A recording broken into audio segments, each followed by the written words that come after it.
Here's my lesson on the best business to build after 30 million in revenue. I have done over 30 million in revenue for myself, for my businesses, and for my partners, including in total. And these are some of the key lessons that I've learned about business and what kind of business to build. So if you're starting from scratch, or if you're thinking about starting your next business after exiting from your first business, or if you're just thinking if my business is really good, if my business is stable and long-term business, right? If you're thinking about that, then this is the video for you, because I'm going to talk about the lessons I've learned that make a great business. So my number one lesson is you want competitive moat. You want something that no other person or company can do. Ideally, you're the only person doing that thing. For example, only Apple can make iPad. Now, can only Apple make iPad? No, like Microsoft also has iPad. Company also can make iPad. What Apple has is a brand. Only you can get the type and the feel and look of iPad from Apple. The iPad you get from Apple is completely different than the iPad you get from other companies. So for example, Coca-Cola, like you can only get Coke from Coca-Cola. You have Pepsi, which is slightly different, but it's not a Coke, right? You have Sprite, which is different, but it's not a Coke. You want something unique. You want something that's yours, that is unique, that if people want, they have to come to you and nobody else can do it, which means you have to have patent around it. You have to have a unique IP. For example, a water bottle, right? Everybody can make a water bottle. They all look the same to me, to be honest. Yes, they may be slightly a little different, but not as different as Coke. So you want something that's unique, something that's different, and you want to have a moat around it, an IP or something, or trademark, something around it, right? So that's lesson number one. Now, lesson number two, you want higher gross margin. Now, what do I mean by gross margin?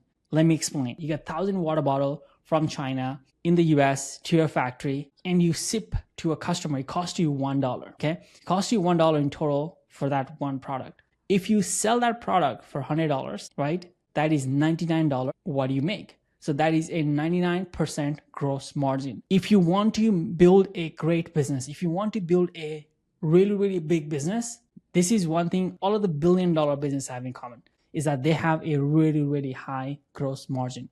Coca-Cola sells the Coke bottle for $5, $6, $7, right?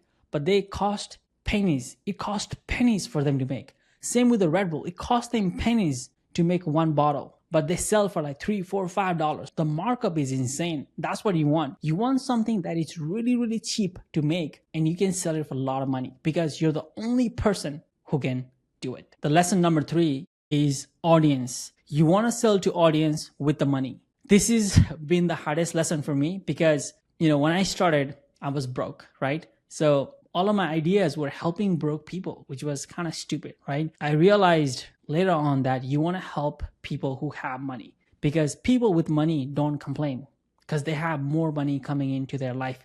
But people who are broke, even $100 gone from their bank account, it's a lot of money for them and they complain. So you want something that's unique, something that's different, and you want to have a moat around it, an IP, trademark, something around it, right? Sell to people with the money. That is going to save you a lot of time and headache. And personally, you can also charge more. If they have a lot of money and you're serving those people, you can charge more, which means you're providing more value to them. So you can charge more. You have a better business. You have a better quality business. You can pay more to your customer. You can pay more to your employees. You can pay more to your vendor.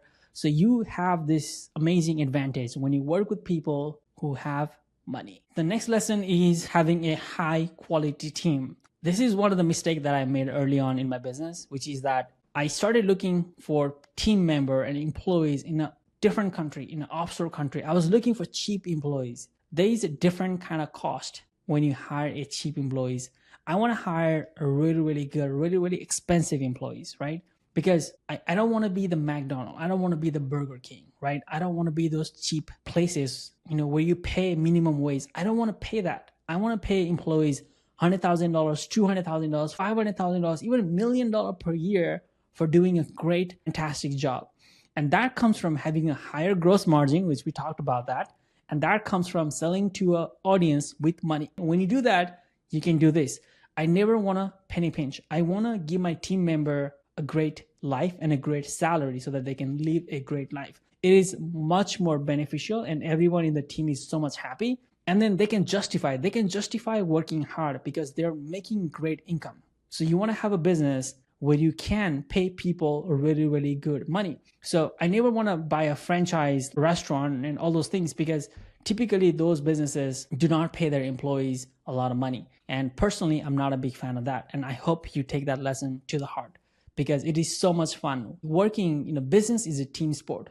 You can think of business and there's employees within the business and you are playing a game. Pretty much you're playing a game and you have other team members who are competing with you for the award, for that client, for that customer, right? And it matters how good of a team you have. That matters. And you can only get a really, really good employees or really, really good team member if you can pay them well enough. Make sure to pay your team really, really well. If you want to work with me, you can expect the same thing. You're going to get paid really well and you're going to, work with me and we're all going to make a lot of money. The lesson number 5 is ethical.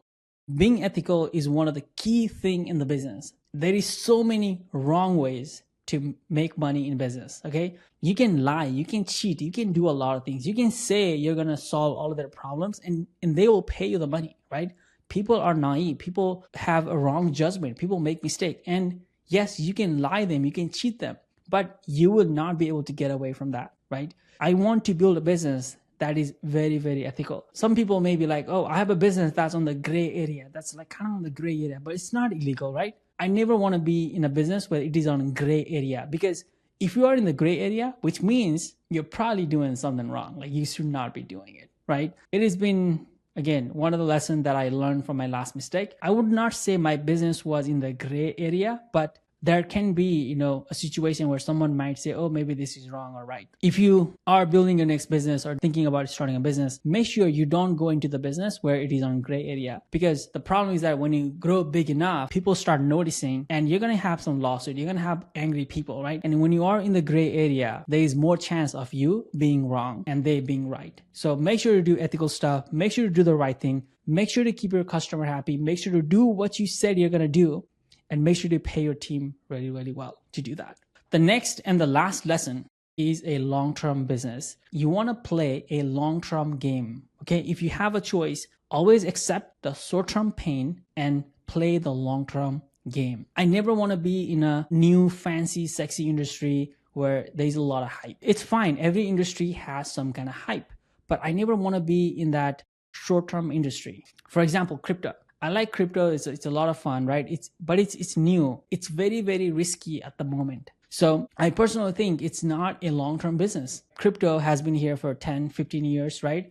It's not that long, but there are many businesses that have been here for 10, 20, 200 years even, right? So you want to play a long-term game. If you have a choice, go into the industry where the industry is stable, meaning it is going to be here in the next 50 years, in the next 100 years. You know the industry is not going to collapse. So make sure to build a long-term business. Make sure to think 100 years, right? Make sure to think 1,000 years. What happens in 1,000 years? Yes, there is a lot of unknown, but once you start looking, you're going to see some pattern. Insurance has always been here. Like people have had stuff, people have house, people have car, people have horses, and they have been protecting them with insurance. So insurance is one of the stable industry. You can guess it's going to be here, right, for a very, very long time. So what are some of the businesses that fit this criteria?